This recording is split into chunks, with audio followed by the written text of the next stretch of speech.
দই কাতলা তো অনেকে অনেক রকমভাবে খেয়েছেন। একবার এইভাবে বানিয়ে দেখুন, খেতে লাগবে অসাধারণ। একেবারে অনুষ্ঠান বাড়ির মতো হবে দই কাতলা।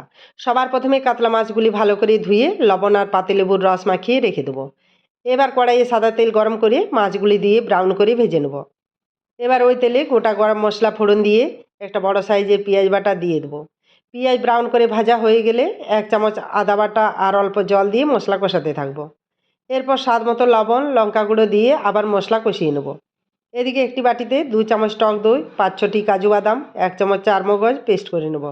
মশলা কষানো হয়ে গেছে, এবার ওই পেস্টটি দিয়ে সামান্য জল দিয়ে ভালোভাবে মশলা কষিয়ে নেব।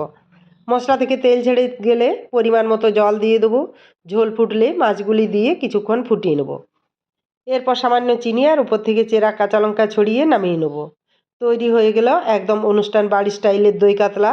রেসিপিটি ভালো লাগলে লাইক, কমেন্ট, শেয়ার, সাবস্ক্রাইব করে পাশে থাকার অনুরোধ রইল।